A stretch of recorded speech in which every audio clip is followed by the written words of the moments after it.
कलश यात्रा का क्या प्रभाव है हमारे जीवन पर, इसका क्या महत्व है, क्यों कथा में कलश यात्रा होती है। दरअसल में कलश का मतलब होता है किसी पवित्र नदी का जल या समुद्र का जल हम भागवत में पूजा के लिए लाते हैं। प्राचीन काल से यह परंपरा है। अर्थात कोई भी पूजा पाठ हो उसमें गंगा जल लगता है। भागीरथ जिस गंगा को लाए थे अपने पितरों के तारने के लिए, उस गंगा को श्रावण में लोग लाते हैं, कावड़ में, शिव यात्रा में लाते हैं, शिव जयंती में लाते हैं, शिव चौदस पे लाते हैं।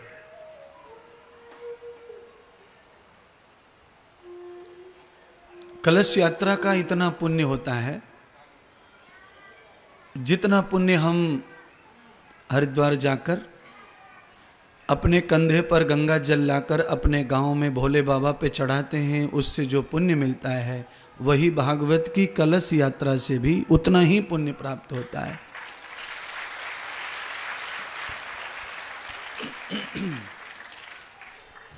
आदरणीय रमेश जी शर्मा अपने पितरों के उद्धार के लिए कथा करवा रहे हैं। जितनी माता बहनों ने कलश उठाए हैं उनके पितृ भी इसमें शामिल हो गए हैं। सभी पंडाल में जो नर नारी हैं वो सब ऐसी कथा नहीं कर सकते, इतना बड़ा लोड नहीं ले सकते। अर्थ की व्यवस्था हो भी सकती है, हाथ की चूड़ियां बिक जाएं, गले का हार बिक जाए तो दोबारा बन जाएगा और कथा भी हो सकती है, पर केवल पैसे के बल से कथा नहीं हो सकती है।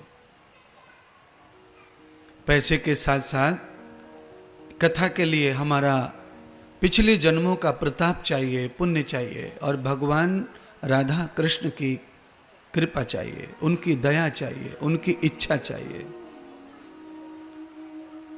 अगर धन से केवल कथा होती तो इस कथा के यजमान रमेश शर्मा नहीं होते, फिर इस स्कूल के मालिक ही इसी के कथा के यजमान होते। ये भी करवा सकते हैं। हो सकता है 7 दिन कथा चलेगी तो उनका भी मन बदल जाए, अगली साल वो भी करवाएं, अच्छा महात्मा बुलाएंगे। नजफगढ़ में जहां जहां से कलश यात्रा निकली है उन घरों में से भी किसी का भाग्य जाग सकता है।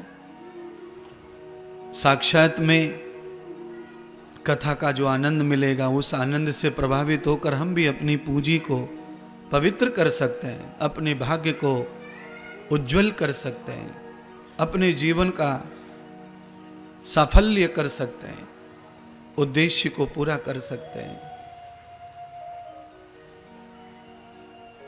बड़े भाग्य मानुष तन पावा, सुर दुर्लभ सब ग्रंथन गावा। त्वयस्य मेधान पुरसस्य मेधाम धीमहि योक्त सर्वदाम। मेघस्य वर्णो प्रियाणां सिद्धिं आत्मनो च भावं चैश्वरं कृतभ्य।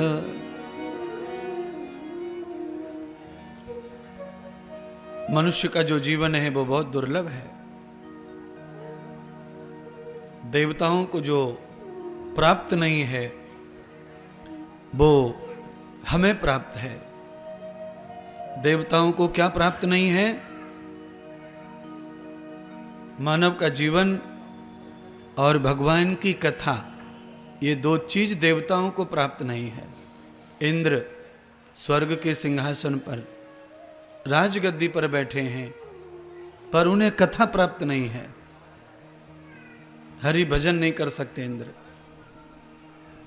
इसलिए इंद्र सब देवताओं को लेकर बार बार सस्पेंड होते रहते हैं अपने आसन से। क्यों? नित्यान युक्तो न भवते सर्वम इंद्र आसन पर निरंतर बैठने के लिए निरंतर पुण्य की जरूरत है, वो इंद्र कर नहीं पाते। इसलिए बार बार उनकी गद्दी छिनाई जाती है। दैत्य आसन पर बैठ जाते हैं, राक्षस स्वर्ग पर चले जाते हैं। कभी युद्ध से जीत लेते हैं, कभी बल छल से जीत लेते हैं, कभी पुण्य और यज्ञों से जीत लेते हैं। पर इंद्र को बार बार स्वर्ग से निस्तारित होना पड़ता है। क्यों? क्योंकि इंद्र को जो भाग्य से मिला, इंद्र को जो पितरों से मिला, इंद्र ने उसका विस्तार नहीं किया। इसलिए बार बार उनका इंद्र का पतन होता रहा, देवताओं का पतन होता रहा। पितरों से मिली हुई पूंजी का अगर विस्तारवाद नहीं हुआ तो पतन निश्चित हो जाता है। इसीलिए पितरों का कल्याण करना है, पितरों की पूंजी का विस्तार करना है, तो भगवान का भजन और भगवान की कथा ये निरंतर जीवन में चलती रहे तो पितरों का उद्धार होता है और पितरों की संपत्ति का विस्तार होता है। पितरों की संपत्ति क्या है? पितरों की संपत्ति खेत खलियान भी होता है, मकान दुकान बैंक बैलेंस ये भी होता है। पर इस संपत्ति का अगर विस्तार नहीं हुआ तो कोई फर्क नहीं पड़ता है। दूसरी कौन सी संपत्ति है पितरों की? तो कहा अस्तम धर्मो पितृयो हो ये वे पौत्र कर्मं भू। पितरों का परम धन है उनके धर्म की विस्तारवादिता, उनके धर्म को आगे बढ़ाने वाला बेटा चाहिए। पितरों का विस्तार होगा कब? जब उनकी इच्छाओं का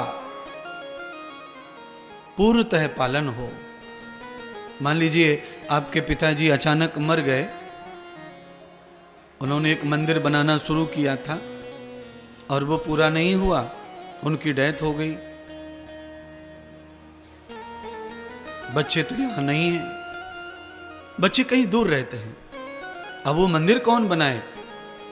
बच्चों ने ये सोच लिया कि हम तो सिंगापुर में हैं, हमें क्या काम गांव से, वो मंदिर में हम तो कभी नहीं जाएंगे। इसीलिए वो हमेशा ही अधूरा मंदिर रहा। उससे पितरों को कष्ट तो होता है पर पुत्र और पौत्र का नाश होता है।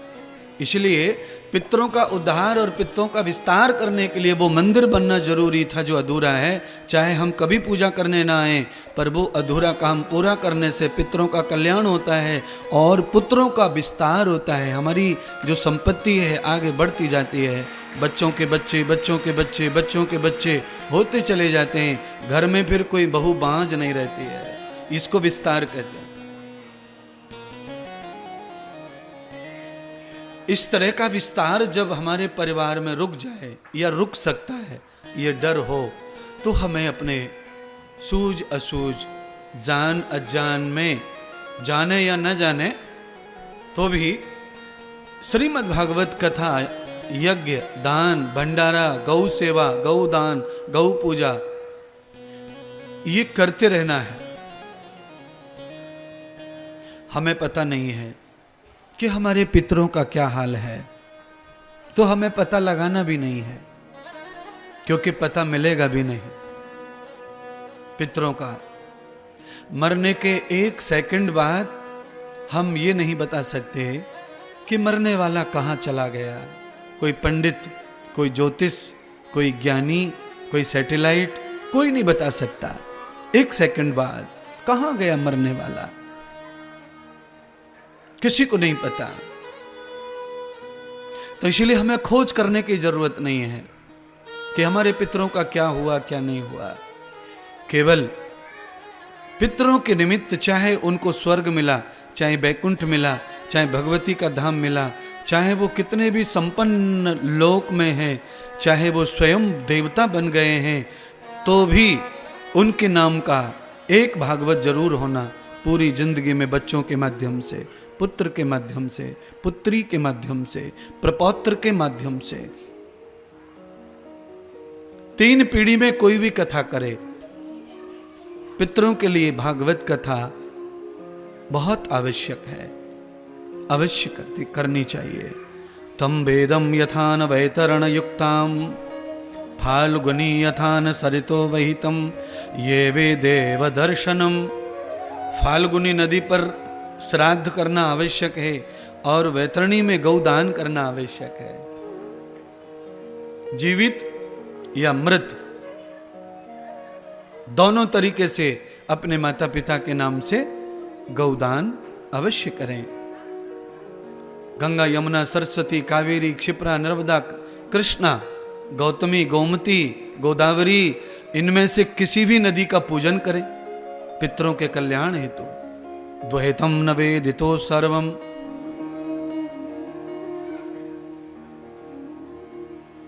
और ये सब करने के बाद भागवत कथा अवश्य करें। पितृ को ढूंढे नहीं, खोजे नहीं, वो मिलेंगे नहीं। केवल नकली या असली जो परंपराएं हैं उसमें से कुछ मान्य हैं और कुछ अमान्य हैं।